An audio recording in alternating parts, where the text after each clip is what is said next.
This is a very well studied for last 2 years fertile location of termitophilic mushroom species, Termitomyces. We have 3 fruit bodies here. Today is Wednesday, August 6th, 2014. A month back we had recorded from the same location here. Bountiful crop of the same species, around 600 to 700 specimens we had collected, and we had used them for taxonomic and biological and developmental studies. Almost after 1 month, maybe because of very intense showers, but we don't know really the reason, that small second flush has appeared in the same habitat, but only in an isolated manner, because there is almost nothing in other areas, and we are not so sure, because after exploration of this whole area, so far at least we have not come across any emerging hypogeal egg stage of this species. If you look carefully at these 3 specimens in front of us, this is going to be mature within a day or 2 if the meteorological conditions permit and if there is not too much of sunlight. This is a distorted one. It is bit of, there was a piece of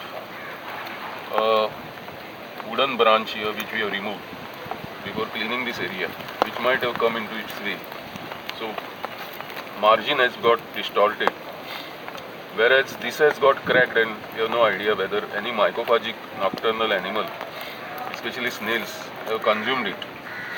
But there is surely a mechanical damage in this part of the machine. Now if you focus on the driller or the perforatorium part of it, then the driller or perforatorium part of it here, it is very rounded, black, tough, and it is smooth. In this case there is melanization. Here you can see darkening or melanization of the driller part, whereas here the umbo is bit smooth and distorted. Besides, we can observe here 1, 2, 3 layers of laceration. Means the universal veil has got fragmented, and here there is the superior annulus, which is part of the universal veil, leaving behind, a sort of a cobweb like a ring on the upper part of the stipe. It is very difficult to gauge from here, if I go below this, how deep could be the pseudorhiza. It's not easy to extricate it even if I try by holding this here, because it's very difficult to move.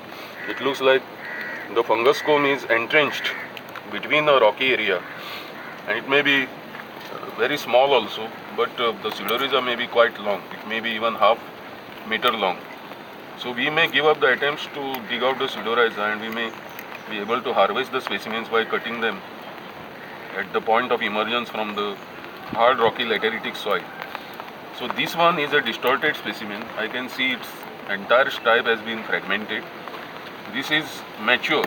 This is also mature, but we can see the difference between all 3 specimens, and that is very intriguing, because this may be a typical Termitomyces hymi specimen mushroom with the umbo and the white color and the surface ornamentation and the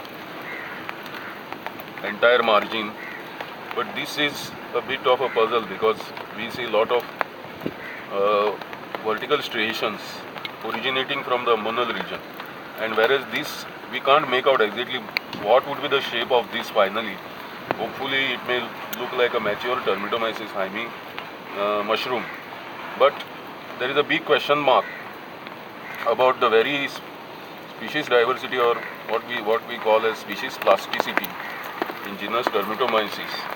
And if all these 3 mushrooms are coming from the same fungus comb, it is possible that there would be a lot of variation in in terms of macroscopic and microscopic characters, but very well within the taxonomic framework of genus Dermatomyces. So here we are recording the very unique event of the second flush of termitophilic mushrooms in the state of Goa on August 6th, 1 month after a very heavy first flush. This is second flush, and it has yielded so far at least only 3 specimens, out of which 2 are mature. They might have already discharged the basidiospores. This is about to be mature within a day or two, maybe by tomorrow. And before that, we have to extricate it for studying. And we couldn't trace the fungus comb below. So that is just impossible unless we dig out the whole thing, and we are not interested, because we are interested in conserving these precious ecological and natural resources for posterity in our university campus. So by leaving the fungus comb intact, we ensure the eco-conservation of this species. And by exploiting these specimens for further scientific research, we will be able to focus more on its ecological, biological and environmental importance in the grassland ecosystem here on this ferricrete plateau in the month of August. Generally in Goa, the Dermatomyces flushes get over by end of August or middle of September. Sporadically we find any big species of Dermatomyces either in the field or brought in the market. It is very rare. So these 3 specimens together give us a composite idea of the internal dynamics and certain epigenetic and epigenomic factors which may be responsible for triggering the fruiting and production of this hypogeal teleomorphic stage. So if we study these hypogeal teleomorphic stages and these specimens in lab in detail, we are likely to get certain definite scientific clues about developmental biology and evolutionary biology of other mushrooms in genus Dermatomyces.